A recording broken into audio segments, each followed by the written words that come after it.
ಕಲಿಬೇಕಾಗ್ತದೆ ಮನುಷ್ಯ. ಒಬ್ಬ ತಾಯಿ ಇರ್ತಾಳ, ಬಡವಿ ತಾಯಿ. ತಾಯಿ ಬಡವಿ, ಆಕಿ ಇನ್ನೊಬ್ಬರ ಹೊಲದೊಳಗೆ ಕೆಲಸ ಮಾಡಿ ಬದುಕುವ ತಾಯಿ. ಯಜಮಾನ್ ತೀರ್ಕೊಂಡಿರ್ತಾನ, ಒಬ್ಬನೇ ಮಗ ಇರ್ತಾನ. ಮಗನಿಗೆ ಹೇಳ್ತಾಳ, ಮುದುಕಿ ಆಗಿರ್ತೈತಿ ಪಾಪ, ಅನಾರೋಗ್ಯದ ಕಾಲ. ತಾಯಿ ಮಗನಿಗೆ ಹೇಳ್ತಾಳೆ, ಅಪ್ಪ ನೀ ದೊಡ್ಡವ ಆಗಬೇಕು. ಅಕಸ್ಮಾತ್ ನಮಗ್ ಅಂದಿದ್ರ ನಾವು ದೊಡ್ಡವರಾದ ಅಂತ ಹೊಂಟ ಬಿಡ್ತಿದ್ವಿ ನಾವು. ತಾಯಿ ಮಗನಿಗೆ ಹೇಳ್ತಾಳ, ಮಗ ನೀ ದೊಡ್ಡವ ಆಗಬೇಕು. ಮಗ ಕೇಳ್ತಾನ, ಯಾವ ದೊಡ್ಡವ ಆಗಬೇಕಾದ್ರೆ ಏನ್ ಮಾಡಬೇಕು? ಯಾವ ದೊಡ್ಡವ ಆಗಬೇಕಾದ್ರೆ ಏನು ಮಾಡಬೇಕು? ಅವು ಅಂತಾಳ, begin your day with God, end your day with god.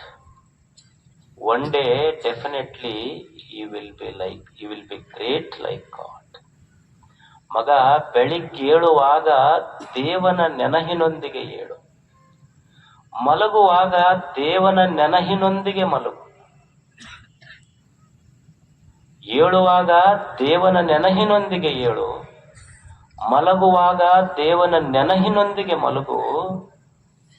ಒಂದು ದಿವಸ ನೀ ದೇವರಾಗ್ತಿ. ಊರನ್ ಜನ ದೇವರಂತ ಮನುಷ್ಯ ಅಂತ ಕರೀತಾರೆ ನಿನಗ. ಇದು ಜೀವನ ವಿಧಾನ. ಇದು ದೇವನನ್ನ ನೆನೆಸಿ ಏಳಬೇಕು, ದೇವನನ್ನ ನೆನೆಸಿ ಮಲ್ಕೋಬೇಕು. ದೇವ ಇದರ ಅರ್ಥ ದೊಡ್ಡದು, ಬ್ರಹ್ಮ ಇದರ ಅರ್ಥ ಯಾವುದು ದೊಡ್ಡದು ಅದು ಬ್ರಹ್ಮ. ಮಗ, ಈ ಜಗತ್ತಿನೊಳಗೆ ಯಾವುದು ದೊಡ್ಡದಿದೆ, ಯಾವುದು ಶ್ರೇಷ್ಠದ ಅಲ್ಲ, ಅಂತ ಶ್ರೇಷ್ಠ ವಿಚಾರದೊಂದಿಗೆ ಏಳಬೇಕು.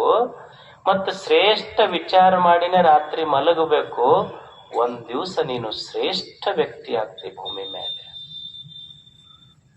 ಮಗ ಅಂತಾನ, ಯಾವ ಖರೆ ನನಗೂ ಇದು ಗೊತ್ತಾತ್ ನೀ ಹೇಳುದು. ಚಲೋ ವಿಚಾರದಿಂದ ಏಳು, ಚಲೋ ವಿಚಾರದಿಂದ ಮಲ್ಕೋ. ಒಂದ್ ದಿವಸ ನೀ ಬಹಳ ಶ್ರೇಷ್ಠ ಆಗ್ತಿ ಅಂತೀಯಲ್ಲ. ಮತ್ ಒಮ್ಮೊಮ್ಮೆ ಕನಿಷ್ಠ ಕೆಟ್ಟ ವಿಚಾರಗಳು ಬರ್ತಾವಲ್ಲ, ಏನ್ ಮಾಡ್ಬೇಕು ಅಂದ ಮಗ. ಈ ಜೀವನದ ಯಾತ್ರೆಯಲ್ಲಿ ಒಮ್ಮೆ ಕೆಟ್ಟ ವಿಚಾರಗಳು ಬರ್ತಾವಲ್ಲ, ಏನ್ ಮಾಡ್ಬೇಕು? ಅವಾಗ ತಾಯಿ ಅಂತಾಳ, ಮಗ ನಾ ಏನು ಶಾಸ್ತ್ರ ಓದ್ದಕ್ಕೇನು, ನನಗೇನು ದರ್ಶನ ಓದ್ದಕ್ಕೇನು, ಸಾಲಿ ಕಲ್ತಿಲ್ಲ ನಾನು. ಆದ್ರೆ ನನ್ನ ಜೀವನದ ಅನುಭವ ಹೇಳ್ತೀನಿ ನೋಡು ಮಗ. ಮಗನ ಪ್ರಶ್ನೆ ಏನು, ನೀ ದೊಡ್ಡವ ಶ್ರೇಷ್ಠ ಆಗಬೇಕಂತ ಹೇಳ್ತೀಯವ ಖರೆ, ಆದ್ರೆ ಜೀವನದ ಯಾತ್ರೆಯೊಳಗೊಮ್ಮೆ ಕೆಟ್ಟ ವಿಚಾರ ಬರ್ತೈತಲ್ಲ, ಏನ್ ಮಾಡಬೇಕು? ಅವಾಗ ಅವು ಅಂತಾಳ, ನಾನು ಸಾಲಿ ಕಲ್ತಕ್ಕೆಲ್ಲ, ಶಾಸ್ತ್ರ ಓದಕ್ಕೆಲ್ಲ, ಒಂದು ಜೀವನದ ಅನುಭವ ಹೇಳ್ತೀನಿ ಕೇಳ ಮಗ. ನನ್ನ ಹಿತ್ತಲದೊಳಗೊಂದು ಮಾವಿನ ಗಿಡ ಹಚ್ಚಿನ ನಾನು. ಆ ಮಾವಿನ ಗಿಡಕ್ಕ ದಿವಸ ನೀರ ನಾ ಏನು ಫಿಲ್ಟರ್ ನೀರ್ ಹಾಕಿಲ್ಲ, ಅದಕ್ಕೆ ಸುಮ್ಮನೆ ಬಚ್ಚಲ್ ನೀರನ್ನ ಹಿಂಗ್ ಸ್ವಲ್ಪ ಒಂದು ದಾರಿ ಮಾಡಿಬಿಟ್ಟಿನ ಅದಕ್ಕೆ ಕೌಲ. ನಾನು ಮಾವಿನ ಗಿಡಕ್ಕೇನು ರಾಡಿ ಫಿಲ್ಟರ್ ಮಾಡಿ ನೀರ್ ಹಾಕಿಲ್ಲ, ರಾಡಿ ನೀರ್ ಹಾಕಿನಿ. ಮಾವಿನ ಸಸಿ ಇತ್ತು, ಮಾವಿನ ಸಸಿಗೆ ನಾನು ಹಾಕಿದ್ದ ರಾಡಿ ನೀರ. ಆದ್ರ ಅದು ಒಂದ್ ದಿವಸ ದೊಡ್ಡ ಮರ ಆಗೈತಿ. ನನ್ನ ಅನುಭವ ಏನ್ ಹೇಳ್ತೈತಿ ಮಗ, ಆ ಸಸಿಗೆ ನೋಡು, ಸಸಿಗೆ ನಾನು ಕೊಟ್ಟದ್ದು ಕೆಟ್ಟ ನೀರ, ನಾನು ಕೊಟ್ಟ ಕೆಟ್ಟ ನೀರು ಹೀರಿ ಸಸಿ ಮರ ಆಗಿ ಬೆಳೆದೈತಿ. ಹಂಗ ಮನುಷ್ಯನೊಳಗ ಒಮ್ಮೆ ಕೆಟ್ಟ ವಿಚಾರ ಬರ್ತಾವಲ್ಲ, ಕೆಟ್ಟ ವಿಚಾರ ಮೀರಿ ಮನುಷ್ಯ ಸಮಾಜಕ್ಕೊಂದು ವರವಾಗಿ ಬೆರಿಬೇಕು. ಇದು ಜೀವನ ವಿಧಾನ, ಇದು ಬದುಕುವ ಪದ್ಧತಿ ಅಂತ ತಾಯಿ ಕಲಿಸ್ಬೇಕು ಮಕ್ಕಳಿಗೆ. ಆಕಿ ಶಾಸ್ತ್ರಗಳನ್ನು ಓದಿದ ಋಷಿ ಅಲ್ಲ, ಆದ್ರ ಆಕಿ ತಲೆಯಾಗಿತ್ತು, ನನ್ನ ಮಗ ಖುಷಿಯಾಗಿರ್ಬೇಕು ಅನ್ನೋದು ತಾಯಿ ತಲೆಯಾಗಿತ್ತು.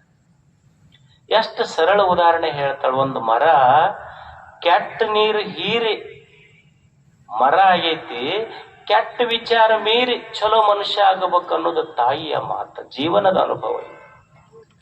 ಇಂಥದ್ದು ಕಲಿಸ್ಬೇಕು ನಾವು ಮಕ್ಕಳಿಗೆ, ಇಂಥದ್ದು ಕಲಿಸ್ಬೇಕು ನಮ್ಮ ಮಕ್ಕಳಿಗೆ. ಸಂಸ್ಕಾರ ಯಾವಾಗ ಕೊಡೋದು? ಒಬ್ಬ ವ್ಯಕ್ತಿ ಇದ್ದಂತ, ಅವ ಊರಾಗ ಕಟ್ಟಿ ಕುಂತ್ರ ಯಾರ ಅವ್ರು ಮನಿ ಮುಂದೆ ಹಾಯ್ದು ಹೋಗ್ತಾರ ಎಲ್ಲರಿಗೂ ಬೈತಿದ್ದ. ಮತ್ ಅಂತಿಂತವಲ್ಲ ಊರಾಗ ಯಾರು ಬೈತಿದ್ದಿಲ್ಲ, ಅಂತವೆಲ್ಲ ಪದ ಉಪಯೋಗ ಮಾಡ್ತಿದ್ದ. ಒಟ್ಟ ಅವ್ರ ಕಟ್ಟಿ ಮುಂದೆ ಯಾರು ಹೋಗ್ತಾರ ಮನಿ ಮುಂದ ಬೈತಿದ್ದ, ಬರ್ತಿದ್ದ ಅವ್ರಿಗೆ ಬೈತಿದ್ದ.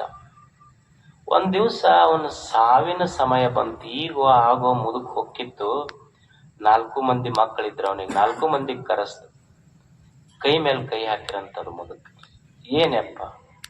ಇಲ್ಲ, ನಾ ಇನ್ನೊಂದು ಕ್ಷಣಕ್ಕೆ ಹೋಗ್ಬಿಡ್ತೀನಿ, ಸಾವ ಸಮೀಪ ಬಂದೈತಿ, ನೀವೊಂದು ಮಾತು ನಡೆಸ್ಕೊಡ್ಬೇಕು. ನಾ ಏನು? ಇಷ್ಟು ದಿವ್ಸ ನಮ್ಮ ಓಣ್ಯಾಗ ಯಾರ ಬರ್ಲಿ ಬಂದವ್ರಿಗೆಲ್ಲ ನಾ ಬರೀ ಕೆಟ್ಟ ಕೆಟ್ಟ ಶಬ್ದ ಬಳಸಿ ಹೋಗೋವ್ರಿಗೆ ಬೈದೀನಿ, ಬರೋವ್ರಿಗೆ ಬೈದೀನಿ. ನಾ ಹೋದ್ಮೇಲಾರ ಊರನ್ ಮಂದಿ ಈ ಮಕ್ಕಳಿಗಿಂತ ಇವ್ರ ಅಪ್ಪನ ಚಲೋಪ್ಪ ಅನ್ಬೇಕು ನೋಡಪ್ಪ. ಅವಾಗ ಅವ ಅಂದ, ಅವ್ರು ಬಿಡು ಅಪ್ಪ, ನಡೆಸ್ಕೊಡ್ತೀವಿ ಇದನ್ನ. ಅವ್ರ ಅಪ್ಪನ ಪುಣ್ಯತಿಥಿ ಮುಗೀತು.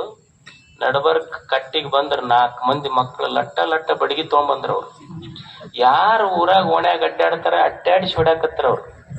ಅವಾಗ ಊರನ್ ಮಂದಿ ಅಂದ್ರಂತ, ಇವ್ರ ಮಕ್ಕಳು ನೋಡಿದ್ರೆ ಇವ್ರ ಅಪ್ಪನ ಚಲೋ ಐತ್ನಪ್ಪ ಅಂದ್ರಂತ.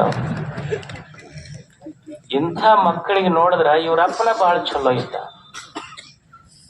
ಮಕ್ಕಳಿಗೆ ಕಲಿಸೋದು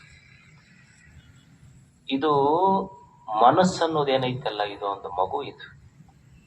ಇದ್ರ ಜೊತೆ ಗುದ್ದಾಡಿ ಕಲಸಕ್ ಆಗೋದಿಲ್ಲ ನಮಗ.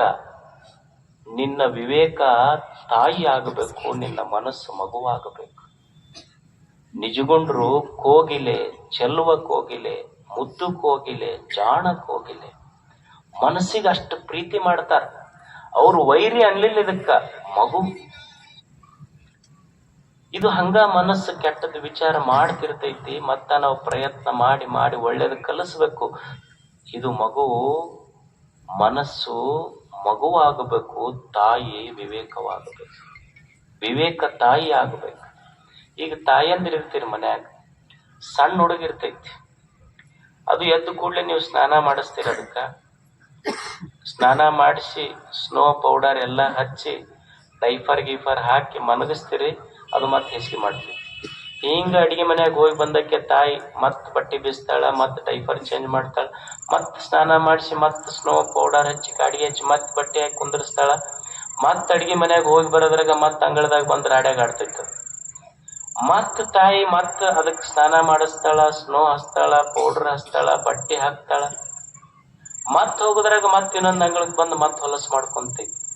ಭೂಮಿಯ ಮ್ಯಾಲ ಯಾವ ತಾಯಿ ಆದ್ರೂ ಎಷ್ಟು ಸಲ ನಿನಗೆ ಸ್ವಚ್ಛ ಮಾಡಿ ನೀ ಇಂದ ಮೇಲೆ ನೀವು ಹೊಲಸು ಮಾಡ್ಕೊಂಡ್ರೆ ಇನ್ನೊಮ್ಮೆ ಮಾಡೋದಿಲ್ಲ ಅಂತ ಯಾವ ತಾಯಿ ಆದ್ರೂ ಭೂಮಿ ಮೇಲೆ ಅಂದಾಳೇನು? ಹೆಂಗ ಭೂಮಿಯ ಮೇಲಿನ ತಾಯಿ ಅತ್ಯಂತ ಪ್ರೀತಿಯಿಂದ ತನ್ನ ಮಗನಿಗೆ ಸೇವಾ ಮಾಡೋದು ಬಿಟ್ಟಿಲ್ಲ, ಪ್ರೀತಿ ಮಾಡೋದು ಬಿಟ್ಟಿಲ್ಲ. ಅದು ಎಷ್ಟು ಸಲ ಹೊಲಸು ಮಾಡ್ಕೊಂಡ್ರು ಅದನ್ನ ತೊಳೆಯುವುದು ಬಿಟ್ಟಿಲ್ವೋ, ಹಂಗ ಮನಸ್ಸು ಎಷ್ಟು ಸಲರ ಹೊಲಸು ಮಾಡ್ಕೊಳ್ಳಿ, ತಾಯಿಯಾಗಿ ಅದನ್ನು ತೊಳೆಯುವುದು ಮಾತ್ರ ಬಿಡಬಾರದು. ಇದೊಂದು ಪದ್ಧತಿ. ಇದು ಚಲೋ ವಿಚಾರ ಕಲಿಯೋದು ಮನುಷ್ಯ. ನಮ್ಮ ವಿವೇಕ ತಾಯಿ ಆಗಬೇಕು, ಮನಸ್ಸು ಮಗುವಾಗಬೇಕು. ಅಂದ್ರೆ ಹೆಂಗ ತಾಯಿ ಮನಸ್ಸಿಗೆ ಶೃಂಗಾರ ಮಾಡ್ತಾಳಲ್ಲ, ಹಂಗ ಮನಸ್ಸನ್ನ ಶೃಂಗಾರ ಮಾಡಿಕೊಳ್ಳುವ ವಿಧಾನ ಕಲಿಬೇಕು ನಾವು ಅಷ್ಟೇ. ಇದನ್ನ ನಮ್ಮ ದೇಶದ ಋಷಿಗಳು, ದಾರ್ಶನಿಕರು ಸಂಶೋಧನೆ ಮಾಡಿದ್ರು.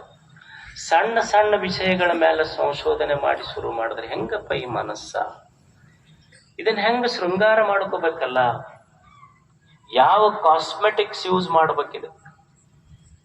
ಅಕ್ಕ ಒಂದು ಸಂಶೋಧನೆ ಮಾಡಿದ್ರು. ಕಣ್ಣಿಗೆ ಶೃಂಗಾರ ಗುರು ಹಿರಿಯರ ನೋಡುವುದು, ಕರ್ಣಕ್ಕೆ ಶೃಂಗಾರ ಪುರಾತನರ ಸುಗೀತಂಗಳ ಕೇಳುವುದು, ವಚನಕ್ಕೆ ಶೃಂಗಾರ ಸತ್ಯವ ನುಡಿಯುವುದು,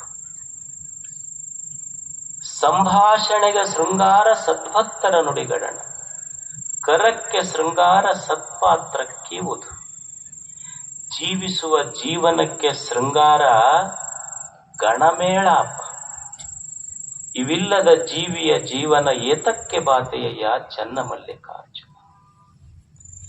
ಏನು ಶೃಂಗಾರ ಮಾಡ್ಬೇಕು ಅಂದ್ರೆ ಕಣ್ಣಿಗೆ ಕಣ್ಣು ಶೃಂಗಾರ ಆಗಬೇಕು, ಕಿವಿ ಶೃಂಗಾರ ಆಗಬೇಕು, ನಾಲಿಗೆ ಶೃಂಗಾರ ಆಗಬೇಕು, ಕೈ ಶೃಂಗಾರ ಆಗಬೇಕು, ನಮ್ಮ ಡೈಲಾಗ್ ಸಂಭಾಷಣೆ ಶೃಂಗಾರ ಆಗಬೇಕು, ನಮ್ಮ ಜೀವನವೇ ಶೃಂಗಾರ ಆಗಬೇಕಲ್ಲ. ಸೌಂದರ್ಯ ಬಳಸ್ತಾಳ ಅಕ್ಕ, ಹೆಂಗ ಜೀವನ ಶೃಂಗಾರ ಮಾಡ್ಕೋಬೇಕು. ಕಣ್ಣಿಗೆ ಶೃಂಗಾರ ಗುರು ಹಿರಿಯರ ನೋಡುವುದು, ಕಣ್ಣಿಗೆ ಕಲಿಸ್ಬೇಕಂತ ಇದಕ್ಕೆ. ಈಗ ನೀವು ಇದು ನೋಡಿದ್ರಿ, ಕುಂಭಮೇಳ ನಡೀತು ನೋಡಿದ್ರಿ. ಕಣ್ಣು ಏನು ನೋಡಬೇಕು? ಕುಂಭಮೇಳ ನಡೆದಾಗ ಎಲ್ಲರೂ ಹೋಗಿದ್ದು ಕುಂಭಮೇಳ ನೋಡಕ್ಕಂತ. ಆದ್ರೆ ನೋಡಿದ್ದೆಲ್ಲ ರುದ್ರಾಕ್ಷಿ ಮಾರುವ ಹೆಣ್ಮಗಳು ಮೊನಾಲಿಸ. ಮೋಹ ಬಿಡ್ಬೇಕಂತ ಹೋಗಿ ಭಕ್ತಿನ ಬಿಟ್ಟು ಬಂದ್ರೆ ಎಲ್ಲರೂ ಗಂಗಾ ನದಿ. ಕಲಿಸ್ಬೇಕಿದ ಕಣ್ಣಿಗೆ ಗೊತ್ತಿಲ್ಲ ಯಾವಾಗ ಏನ್ ಮಾಡ್ತೈತೆ ಅನ್ನೋದು. ಕಣ್ಣಿಗೆ ಶೃಂಗಾರ ಗುರು ಹಿರಿಯರ ನೋಡುವುದು. ಗುರು ಹಿರಿಯರ ನೋಡುವುದು ಅಂದ್ರ ಯಾರು ಗುರು ಯಾರು ಹಿರಿಯರು? ಯಾರಿಗ್ ಗುರುಗಳು ಯಾರು ಹಿರಿಯರ ಅನ್ಬೇಕ್ರಿ? ಏನ್ ಮೀಸಿ ಬಂದವ್ರು ಹಿರಿಯರ? ಅವ್ ಜೊಂಡಿಗಾಗೂ ಮೀಸಿ ಬಂದಿರ್ತಾವ, ಮನೆ ಬೆಕ್ಕಿಗೆ ಬಂದಿರ್ತಾವ, ಹೋಗಲ್ಲ, ಅವಕ್ಕೇನ್ ಹಿರಿಯರ ಅನ್ಲಿಕ್ಕೆ ಆಗ್ತಿಲ್ಲ. ಯಾರು ಗುರುಗಳು ಯಾರು ಹಿರಿಯರು ಅಂದ್ರ ಯಾರ ಜೀವನದೊಳಗ ಸರಿ ತಪ್ಪ ಅಂತ ವಿವೇಕದಿಂದ ತಿಳಿದು ಬದುಕ್ತಾರಲ್ಲ ಅವರಿಗೆ ಗುರುಗಳು ಹಿರಿಯರ ಅನ್ನಬೇಕಷ್ಟ. ಸರಿ ತಪ್ಪ ಅಂತ ಅದು ಸಣ್ಣ ಹುಡುಗಿರಲ್ಲ, ಇದು ಸರಿ ಇದು ತಪ್ಪ ಅಂತ ಯಾರು ತಿಳಿದು ಬದುಕ್ತಾರಲ್ಲ ಅವರ ಗುರುಗಳು, ಅವರ ಹಿರಿಯರಷ್ಟೆ. ಕಣ್ಣಿಗೆ ಶೃಂಗಾರ ಗುರು ಹಿರಿಯರ ನೋಡುವುದು. ಸ್ವಲ್ಪ ನೋಡು ಅಂಥವ್ರು ನೋಡುವುದು ಅಂದ್ರ ಅವ್ರ ಚರಿತ್ರೆ ಓದು. ಅಂಥವ್ರ ಚರಿತ್ರೆ ಮೇಲೆ ಸ್ವಲ್ಪ ಕಣ್ಣು ಹಾಕುವಂತ ಚಾರಿತ್ರ್ಯವಂತರದಾರ ಭೂಮಿ ಮೇಲೆ. ಹೇಗೆ ಸಾಧನ ಮಾಡಿದವ್ರು ಅದಾರಲ್ಲ ಅಂಥವ್ರ ಚರಿತ್ರೆ ಮೇಲೆ ಸ್ವಲ್ಪ ಕಣ್ಣಾಡಿಸು. ಏನು ಬದುಕ್ಯಾರ ಭೂಮಿ ಮೇಲೆ, ಎಂತಿಂತವ್ರು ಬದುಕ್ಯಾರ ನೋಡೊಂದ್ಸಲ. ಅಂಥವ್ರ ಬದುಕು ನೋಡಿದ್ರೆ ಸ್ಫೂರ್ತಿ ಬರ್ತೈತಿ ಮನುಷ್ಯಾಗ ಬದುಕಾಕ. ಅಂಥವ್ರ ಜೀವನ ಚರಿತ್ರೆ ಮೇಲೆ ಕಣ್ಣಾಡಿಸು ಸ್ವಲ್ಪ. ನೀವು ಒಂದು ಘಟನಾ ಕೇಳಬೇಕು. ತಮಿಳ್ನಾಡಿನೊಳಗೆ ಒಂದು ಘಟನಾ ನಡೀತು. ಅಂಬಿಕಾ ಅಂತ ಹೇಳಿ ಒಬ್ಬ ಹೆಣ್ಮಗಳು 14 ವರ್ಷಕ್ಕೆ ಆಕೆಗೆ ಮದುವೆ ಆಯ್ತು. ಬಾಲ್ಯ ವಿವಾಹ ಆಯ್ತು. ಅವ್ರ ಯಜಮಾನ್ ಪೊಲೀಸ್ ಇದ್ದ. 18 ವರ್ಷ ಅನ್ನೋದ್ರಾಗ ಆಕೆಗೆ 2 ಮಕ್ಕಳಾಗಿದ್ದು. ಅಂದ್ರೆ ಯಾವ ಮದುವೆ ಮಾಡೋ ವಯಸ್ಸಲ್ಲ, ಅಷ್ಟೊತ್ತಿಗೆ 2 ಮಕ್ಕಳಾಗಿದ್ದು. ಮದುವೆ ಆದ ಕೂಡಲೇ ಸಾಲಿ ಬಿಡಿಸ್ಬಿಟ್ರ ಹೆಣ್ಮಗಳಿಗೆ. ಆ ಅಂಬಿಕಾ ಹೆಣ್ಮಗಳು ಏನ್ ಮಾಡಿದ್ಲಂದ್ರ, ಗಂಡ ಪೊಲೀಸ್ ಇದ್ನಲ್ಲ, ಈ ಪೊಲೀಸ್ ಪರೇಡ್ ನಡೀತೈತಲ್ಲ ಸ್ವಾತಂತ್ರ್ಯ ದಿನಾಚರಣೆ ದಿವಸ, ಅದನ್ನ ತನ್ನ 2 ಮಕ್ಕಳಿಗೆ ಎತ್ಕೊಂಡು ನೋಡಕ್ ಹೋದ್ಲು ಒಂದ್ ದಿವ್ಸ.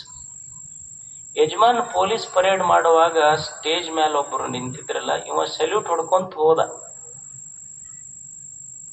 ಆಕಿ ಗೊತ್ತಿಲ್ಲ ಅವ್ರು ಯಾರು ಅಂತ. She was A drop out, ಸಾಲಿ ಬಿಡಿಸಿದ ಹೆಣ್ಮಗಳು.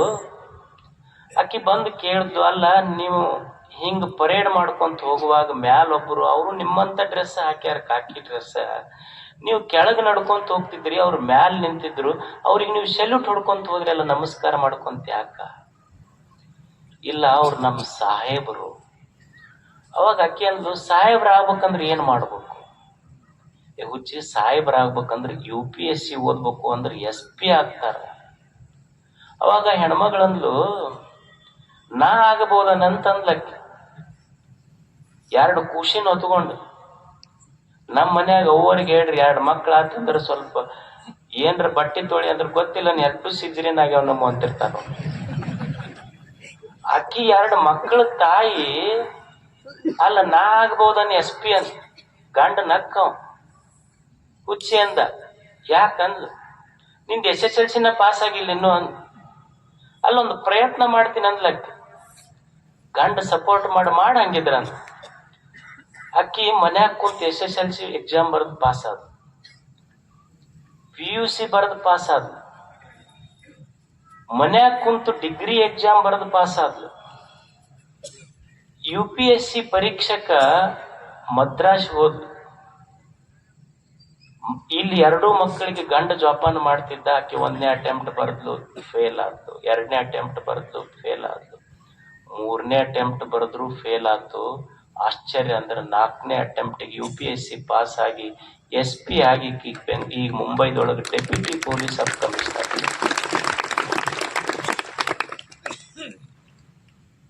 ಆಕಿ ಗೊತ್ತಿತ್ತು, ನಮಗೂ ಗೊತ್ತಿರಬೇಕು, ಭೂಮಿಗೆ ಬಿದ್ದ ಬೀಜ ಎದಿಗೆ ಬಿದ್ದ ಅಕ್ಷರ ಎಂದೂ ವ್ಯರ್ಥ ಆಗುವುದಿಲ್ಲ ಅನ್ನುವ ಸತ್ಯ ಗೊತ್ತಾಗಬೇಕು. ಇಂಥವ್ರ ಚರಿತ್ರೆ ಮೇಲೆ ಕಣ್ಣಾಡಿಸ್ಬೇಕು. ನಮ್ಮ ಮಕ್ಕಳಿಗೆ ಹಿಂಗ ಸಾಧ್ಯ ಐತೇನೆ? ಅವರು ಹೆಂಡತಿ ಕಂಪ್ಲೇಂಟ್ ಮಾಡಾಕತ್ತಿದ್ಲಂತ ಗಂಡ, ನಿಮ್ ಮಗನ ಕಾಲಾಗ ಸಾಕಾಗಿ ಹೋಗೈತಿ ನನಗೆ. ಅಂದ್ರೆ ಚಲೋ ಇದ್ದಾಗ ಅಕ್ಕಿ ಮಗ, ಕೆಟ್ಟದ್ ಮಾಡಿದಾಗ ಅವನ ಮಗ. ನಿನ್ನ ಮಗನ ಕಾಲಾಗ ಸಾಕಾಗಿ ಹೋಗೈತಿ ಅಂದ. ಯಾಕಂದ ಈಗ ಡೆಬ್ಬ್ಯಾಗ ರೊಕ್ಕ ಇಟ್ಟಿನಿ ತಗೊಂಡಾನ, ಟ್ರಂಕ್ನ್ಯಾಗ ಇಟ್ಟಿನಿ ತಗೊಂಡಾನ, ಆಮೇಲೆ ಟ್ರಿಜರಿಯಾಗ ಇಟ್ಟಿನಿ ರೊಕ್ಕ ಕಳು ಮಾಡ್ತಾನ. ನನಗ್ ಸಾಕಾಗಿ ಹೋಗೈತಿ ಅವನ ಕಾಲಾಗ. ಒಂದ್ ಜಾಗ ಹೇಳ್ರಿ ಅವ ಎಲ್ಲಿ ಮುಟ್ಟುದಲ್ಲ ಅಲ್ಲಿ ಒಯ್ದು ಇಡ್ತೀನಿ. ಇಲ್ಲ ಅವ್ನ ಸಾಲಿ ಪುಸ್ತಕದಾಗ ಇಟ್ಬಿಡ, ಅವ ಮುಟ್ಟುದೇ ಇಲ್ಲ ಅದನ್ನಲ್ಲಿ. ಅವನ್ ಸಾಲಿ ಪುಸ್ತಕದಾಗ ಇಟ್ರ ಅವ್ ಮುಟ್ಟುದಲ್ಲ, ಅಲ್ಲಿ ಇಟ್ಬಿಡು ನೀನ. ಅಂಬಿಕಾ ಹೆಂಗಿದ್ಲು ಅಂದ್ರ ನಮ್ಮ ಯುವಕರು, ನಮ್ಮ ಮಕ್ಕಳು, ತಾಯಂದಿರು ಸಹಿತ ಸುಮ್ಮನೆ ಇಂಥವ್ರ ಚರಿತ್ರೆಯ ಮೇಲೆ ಕಣ್ಣಾಡಿಸ್ಬೇಕು ಒಂದ್ಸಲ. ಕಣ್ಣಿಗೆ ಶೃಂಗಾರ ಅಂಥವ್ರ ಚರಿತ್ರೆಗಳನ್ನು ಓದಬೇಕಲ್ಲ ನಾವು ಒಮ್ಮೆ. ಕಣ್ಣಿಗೆ ಯಾವುದು ಶೃಂಗಾರ ಅಂದ್ರೆ ಅಂಥವ್ರ ಚರಿತ್ರೆಗಳನ್ನು ಓದೋದು. ಈಗ ಹೊಸ ಮನಿ ಕಟ್ಟಿರ್ತಾರ ನೋಡ್ರಿ ನೀವು. ಹೊಸ ಮನಿ ಕಟ್ಟಿದಾಗ ಆ ಹೊಸ ಮನಿಗೆ ಒಂದು ಇದು ಕಟ್ಟಿರ್ತಾರ. ಏನ್ ಕಟ್ಟಿರ್ತಾರ ಅದಕ್ಕೇನಂತೀರಿ ನೀವು? ಕಟ್ಟಿರಿ, ಇಲ್ಲಿ ಎಲ್ಲರೂ ಕಟ್ಟಿರಿ. ಲಿಂಬೆ ಹಣ್ಣ, ಕ್ಯಾರ, ಮೆಣಸಿನ್ಕಾಯಿ, ಒಂದು ಕರೆ ಗೊಂಬಿ ಕಟ್ಟಿರ್ತಾರ. ಮತ್ತ ಅಲ್ಲ, ಏನ್ ಕೆಟ್ಟೈತಿ ಮನ್ಯಾಗಿಂದಂತ ಕಟ್ಟಾರ ಹೇಳಿ? ಏನು ಸಿಮೆಂಟ್ ಕೆಟ್ಟೈತ? ಏನ್ ಮನಿ ಕಟ್ಟಿದ ಕಲ್ಲು ಕೆಟ್ಟೈತ? ಮನಿಗೆ ಉಪಯೋಗಿಸಿದ ಮಣ್ಣು ಕೆಟ್ಟೈತ? ಆದ್ರೂ ಮನುಷ್ಯ ಲಿಂಬೆ ಹಣ್ಣ ಮೆಣಸಿನಕಾಯಿ ಕಟ್ಟ್ಯಾನಲ್ಲ. ಸಿಮೆಂಟು ಕೆಟ್ಟಿಲ್ಲ, ಮನಿಯೊಳಗಿನ ಕಲ್ಲು ಕೆಟ್ಟಿಲ್ಲ, ಮಣ್ಣು ಕೆಟ್ಟಿಲ್ಲ, ಆದ್ರೂ ಕಟ್ಟಿನೆಲ್ಲ ಮಣ್ಣಿನ ಮನಿ ನೋಡುವ ಕಣ್ಣು ಕೆಟ್ಟೈತಲ್ಲ, ಅದಕ್ಕೆ ಕಟ್ಟಿರ್ತೀವಿ ನಾವು. ಅದಕ್ಕ ಇದು ಕಣ್ಣು ಕೆಟ್ಟದ್ದಾಗಬಾರ್ದು ಅಂದ್ರೆ ಕಣ್ಣಿಗೆ ಶೃಂಗಾರ, ಗುರು ಹಿರಿಯರ ನೋಡುವುದು. ಒಂದ್ ಸ್ವಲ್ಪ ಅಂಥವ್ರ ಚರಿತ್ರೆಗಳು ಏನದಾವ ಅದ್ರ ಮೇಲೆ ಸ್ವಲ್ಪ ಕಣ್ಣಾಡಿಸಬೇಕಾಗ್ತದೆ ಮನುಷ್ಯ. ಕರ್ಣಕ್ಕೆ ಶೃಂಗಾರ ಪುರಾತನರ ಸುಗೀತಂಗಳ ಕೇಳುವುದು. ಕೇಳಬೇಕು ಮನುಷ್ಯ ಒಂದಿಷ್ಟು ಒಳ್ಳೆಯ ಮಾತುಗಳು ಕಿವಿ ಇದ್ದ ಮೇಲೆ ಒಳ್ಳೆಯದನ್ನು ಕೇಳುವುದು. ಸುಗೀತಂಗಳ ಕೇಳುವುದು, ಪುರಾತನರ ಸುಗೀತಂಗಳ ಕೇಳುವುದು. ಸುಗೀತ ಅಂತ ಯಾವುದಕ್ಕೆ ಅನ್ನಬೇಕು? ಈ ಗೀತಾ ಅಂತ ಶಬ್ದ ಕೇಳಿದಲ್ಲಿ ನೀವು ಅಷ್ಟಾವಕ್ರ ಗೀತಾ ಅಂತಾರ, ಭಗವದ್ಗೀತಾ ಅಂತ ಕರೀತಾರ. ಶರಣರು ಸಹಿತ ಮರ್ತ್ಯರ ಮನದ ಮೈಲಿಗೆಯ ಕಳೆಯಲೆಂದು ಗೀತ ಮಾತೆಂಬ ಜ್ಯೋತಿಯ ಹೊತ್ತಿಸಿದರು ನಮ್ಮ ಕೂಡಲ ಚನ್ನ ಸಂಗನ ಶರಣರು ಅಂತ ಬರೀತಾರ. ಗೀತೆ ಅಂತ ಯಾವ್ದಕ್ ಕರಿಬೇಕು ಅಂದ್ರ ತಲೆಯಿಂದ ಬಂದಿದ್ದಲ್ಲ. ಗೀತೆ ಅಂತ ಯಾವ್ದಕ್ ಕರಿಬೇಕು ಅಂದ್ರ ಯಾವ್ದು ಹೃದಯದಿಂದ ಬಂದಿರ್ತೈತಲ್ಲ ಅದು ಗೀತೆ ಆಗ್ತೈತಿ. ಯಾವ ಮಾತು ಹೃದಯದಿಂದ ಬರ್ತೈತಿ ಅದು ಗೀತ ಮಾತು. ನಮ್ಮ ಮಾತು ಹೃದಯದಿಂದ ಬಂದಿರುವುದಿಲ್ಲ. ಮತ್ತೆ ಯಾವ ಮಾತು ಗೀತೆ ಆಗ್ತೈತಿ ಅಂದ್ರೆ ಯಾವ ಮಾತಿನ ಹಿಂದೆ ಯಾವ ಅಪೇಕ್ಷೆಗಳಿಲ್ಲ ಆ ಮಾತು ಹಾಡಾಗ್ತೈತಿ. ಯಾಕೆ ಶರಣರು ಬರೆದಿದ್ದು, ಸಂತರು ಬರೆದಿದ್ದು ಅಭಂಗಗಳನ್ನು ಓದ್ತೀವಿ, ದಾಸವಾಣಿ ಓದ್ತೀವಿ, ಶರಣರ ವಚನಗಳನ್ನು ಓದ್ತೀವಿ. ಅವು ಗೀತೆಗಳಾದವು. ನಮ್ಮ ಮಾತಾಗೆ ಹಾಕ್ಬಿಡುದು ಅಂದ್ರೆ ನಮ್ಮ ಮಾತಿನ ಹಿಂದ ಸುಮ್ಮನೆ ಮಾತಾಡೋದಿಲ್ಲ ನಾವು, ಆ ಪೈಕಿ ಮಂದಿನೂ ಅಲ್ಲ ನಾವು. ಅದ್ರ ಹಿಂದೊಂದು ಅಪೇಕ್ಷೆ ಇರ್ತೈತಿ ನಮ್ದು. ಈಗ ನೀವು ಮದ್ವಿ ಮಾಡ್ಕೊಂಡಿರಿ ಮತ್ತ ಮಾಡ್ತೀರಿ. ನೀವು ನೋಡ್ರಿ, ಮದ್ವಿ ಮಾಡುವಾಗ ಎಲ್ಲಾ ಮದ್ವೆಯಾಗನು ಎಂಟ್ರೆನ್ಸ್ಗೆ ಒಂದು ಬೋರ್ಡ್ ಹಾಕಿರ್ತಾರ. ಏನ್ ಹಾಕಿರ್ತಾರ ಅಂದ್ರ ಅವ್ರ ಫ್ಯಾಮಿಲಿ ಹೆಸರು ಬರ್ದಿರ್ತಾರ. ಫ್ಯಾಮಿಲಿ ಹೆಸರು ಬರೆದು ಏನಂತ ಬರ್ದಿರ್ತಾರ? ಹಾರ್ಟ್ಲಿ ವೆಲ್ಕಮ್ಸ್ ಯು ಅಂತ ಬರ್ದಿರ್ತಾರ. ಎಲ್ಲರೂ ಇದನ್ನ ಮಾಡಿರೇ ಇಲ್ಲ? ಅನುಭವ ಐತಿಲ್ಲ ನಿಮಗೆ ಹೃದಯ ತುಂಬಿದ ಸ್ವಾಗತ ಅಂತ ದೊಡ್ಡ ಬೋರ್ಡ್ ಅವ್ರ ಫ್ಯಾಮಿಲಿ ಹೆಸರು ಹಾಕಿ ಹಾರ್ಟ್ಲಿ ವೆಲ್ಕಮ್ಸ್ ಯು ಅಂತ ಬೋರ್ಡ್ ಬರ್ದಿರ್ತಾರ. ಅದ್ರ ಮುಂದ ಆ ಲಗ್ನಕ್ಕೆ ಪಟ್ಟಿ ಬರೆಯವ್ರಿಗೆ ಕುಂದಿರ್ಸಿರ್ತಾರ ಅವ್ರು. ಅನುಭವ ಐತಿಲ್ಲ ನಿಮಗೆ? ನಾವೆಲ್ಲ ಅದ್ರ ಹೆಡ್ ಮಾಸ್ಟರ್ ತೋಡ್ರಿ ನಾವು ಆ ಸ್ಕೂಲಿಂದ ಏನಿದೆ. ಇವ ಮದ್ವಿ ಮಾಡಿಸದ್ ತಂದಿ ಸಾಯಂಕಾಲ ಆದ ಕೂಡ್ಲೆ ಅವ ಬೀಗರ್ ಕಳಿಸೋದು ಲೆಕ್ಕದಾಗ ಇರುದಿಲ್ಲ. ಮೊದಲು ಯಾದಿ ತಗೋಬೇಕು, ಅದನ್ನ ಪಟ್ಟಿದ್ ತಗೊಂಡ್ ಇಟ್ಕೊಂತದ್ದು ಅದು ಟಿಕ್ ಮಾಡಕ್ ಶುರು ಮಾಡಿದ್. ಯಾರು ಲಗ್ನ ಪಟ್ಟ ಕೊಟ್ಟ ಕೂಡ್ಲೇನ ತೆಗಿತು. ಹೋಗಿ ನೋಡ್ತ ಹಾರ್ಟ್ಲಿ ವೆಲ್ಕಮ್ಸ್ ಯು ಅಂತ ಇತ್ತಲ್ಲ, ಅಲ್ಲೋ ಅವಾಗ 50,000 ಇತ್ತು, ಈಗ 130 ಆಗೈತಿ. ಇದು ಹಾರ್ಟ್ಲಿ ವೆಲ್ಕಮ್ಸ್ ಯು. ಅವತ್ ನಾ ಮೋಸ ಮಾಡಿದ್ದೆ, ಇವತ್ತು ನನಗ್ ಮೋಸ ಮಾಡೈತಿದು ಅಂತ. ಅಂದ್ರೆ ನಾವ್ ಏನ್ ಮಾಡಿವೆಲ್ಲ ನಮ್ಮ ಮಾತಿನ ಹಿಂದೊಂದು ಅಪೇಕ್ಷೆ ಇರ್ತೈತಿ. ಆದ್ರೆ ಶರಣರ ಮಾತುಗಳ ಹಿಂದ ಅಪೇಕ್ಷೆ ಇಲ್ಲ. ಅವ್ರ ಅಪೇಕ್ಷೆ ಒಂದೇ ಅಂದ್ರ, ನಾನು ಮಾತಾಡಿದ್ರೆ ಯಾವ ಹೃದಯಕ್ಕೆ ಈ ಮಾತು ಬೀಳತೈತಲ್ಲ, ಆ ಹೃದಯ ಬೆಳಗಬೇಕನ್ನುವುದು ಒಂದೇ ಒಂದು ಸಂಕಲ್ಪ. ಅಲ್ಲಿ ಅಪೇಕ್ಷೆಗಳಿಲ್ಲ. ಅದಕ್ಕೆ ದಾಶಿ ಮಾರ್ಯರಂತಾರ. ಭಗವಂತನೇ, ನಾನ್ ನಿನ್ನ ಗುಡಿ ಮುಂದೆ ಏನು ಪ್ರಾರ್ಥನೆ ಮಾಡ್ಕೊಂತೀನಿ ಅಂದ್ರ, ನನಗ ಯಾವ ಪ್ರಶಸ್ತಿಗಳು ಕೊಡಬೇಡ, ನನಗ ಸಂಪತ್ತು ಕೊಡಬೇಡ, ನನಗ ಪ್ರಶಸ್ತಿಗಳು ಬೇಡ, ಸಂಪತ್ತು ಬೇಡ, ಮತ್ತೊಂದು ಯಾವ್ದಾರ ಪೋರ್ಟ್ಫೋಲಿಯೋ ಮಂತ್ರಿ ಮಾಡಿ ಕೊಡ್ತೀವಂತಂದ್ರು ಬೇಡ. ಯಾಕಂದ್ರೆ ಇದ್ದವ್ರ ಇಷ್ಟು ಗದ್ದಲ್ದಾಗಿರಾಗ ನಾವು ಹೋಗಿ ಮಂತ್ರಿಯಾಗಿ ಏನು ಮಾಡೋದು? ನಮಗೆ ಯಾವ ಪೋರ್ಟ್ಫೋಲಿಯೋನು ಬೇಡ. ಯಾರಂತಾರ? ದಾಶಿ ಮಾರ್ಯ. ಭಗವಂತನೇ, ನನಗೆ ಸಂಪತ್ತು ಕೊಡಬೇಡ, ನನಗ ಪ್ರಶಸ್ತಿಗಳು ಬೇಡ, ಯಾವ ರಾಜ್ಯದ ರಾಜ್ಯಭಾರವೂ ಬೇಡ, ಆದ್ರೆ ನನಗೆ ಒಂದು ಕೊಡು. ಅಲ್ಲ, ಪ್ರಶಸ್ತಿ ಬೇಡ, ಸಂಪತ್ತು ಬೇಡ, ರಾಜ್ಯಭಾರ ಬೇಡ ಅಂದ್ರೆ ಏನು ಬೇಕು? ನಾನು ಕೇಳುವುದು, ಈ ಜೀವನವನ್ನ ಶೃಂಗಾರ ಮಾಡುವಂತ ನಿಮ್ಮ ಶರಣರ ಒಂದು ನುಡಿ ಈ ಬದುಕಿಗೆ ಕೊಟ್ಟು ಬಿಟ್ರೆ ಅವ್ಯಾವು ಬೇಡ ನನಗ. ರಾಮನಾಥ, ಒಂದು ಗಳಿಗೆ ನೀನು ನಿಮ್ಮ ಶರಣರ ಸೂಳ್ ನುಡಿ, ನಿಮ್ಮ ಶರಣರ ಸಂತರ ಒಂದು ಚಲೋ ನುಡಿ ನನಗ್ ಕಿವಿಗೆ ಬೀಳುವ ಪ್ರಸಂಗ ನನಗೆ ದೊರೀತೈತಿ ಅಂದ್ರ, ರಾಮನಾಥ ನೀನು ಬೇಕಾಗಿಲ್ಲ, ಹೋಗ ನನಗ ಅದ್ರ ಮುಂದೆ ನೀನು ಎಡ. ದೇವನಿಗಿಂತ ಸಂತರ ಮಾತುಗಳು ಎಷ್ಟು ಇನ್ಸ್ಪಿರೇಷನ್, ಅದು ಸೋರ್ಸ್ ಆಫ್ ಇನ್ಸ್ಪಿರೇಷನ್. ಮತ್ತ ಅಂಥದ್ದೇನೈತಿ ಅಂದ್ರ ಅದ್ರೊಳಗೆ ಬೆಳಕೈತಿ ಅವ್ರ ಮಾತಿನೊಳಗೆ. ಆ ಬೆಳಕು ಭೌತ ವಸ್ತುಗಳನ್ನು ತೋರಿಸುವ ಬೆಳಕಲ್ಲ, ಆ ಬೆಳಕಿನೊಳಗೆ ನಿನ್ನನ್ನೇ ನೀನು ಕಾಣಬಹುದು, ಅಂಥ ಬೆಳಕಿನ ಮಾತುಗಳು. ಅದು ಕರ್ಣಕ್ಕೆ ಶೃಂಗಾರ. ಪುರಾತನರ ಸುಗೀತಂಗಳ ಕೇಳುವುದು ಒಂದೆರಡು ಮಾತು ಕೇಳಬೇಕಂಗ. ಮನುಷ್ಯ ನಾವು ಕಟ್ಟಿ ಕುಂತಿರ್ತೀವಿ ನೋಡಿ, ಕಟ್ಟಿ ಕುಂತಾಗ ಯಾರ ಮಂದಿ ಬಗ್ಗೆ ಮಾತಾಡ್ತಿದ್ರಂದ್ರ ಗನ ಕಿವಿ ಪುಟಿತಿರ್ತಾವ. ಏನ್ ಹಂಗ ಕೇಳಿಲ್ಲ ಅನ್ನೋ ಹಂಗ ಕುಂತಿರ್ತಾನ, ಆದ್ರೆ ಎಲ್ಲಾ ಕೇಳ್ತಿರ್ತಾನ. ಚಾಡಿ ಮಾತು ಕೇಳಾಕ ಎಷ್ಟು ಕಿವಿ ಮುಂದೋಡ್ತಿರ್ತಾವಲ್ಲ. ಒಬ್ಬ ಎಷ್ಟ್ ಚಂದ ಅಂತಾನ, ಏ ತಮ್ಮ, ಕಟ್ಟಿಗೆ ಕುಂತು ಚಾಡಿ ಮಾತು ಕೇಳೋದಕ್ಕಿಂತ ಮನ್ಯಾಗ ಡ್ಯಾಡಿ ಮಾತು ಕೇಳಿದ್ರೆ ಜೀವನನ ಉದ್ಧಾರ ಆಕಿತ್ತಲ್ಲೋ. ಕಟ್ಟಿ ಕುಂತವ್ರ ಮಾತು ಕೇಳೋದಕ್ಕಿಂತ ರೊಟ್ಟಿ ಕೊಟ್ಟವ್ರ ಮಾತು ಕೇಳಬೇಕಾಗಿತ್ತು, ನಿನ್ನ ಜೀವನ ಉದ್ಧಾರ ಆಕಿತ್ತಲ್ಲ.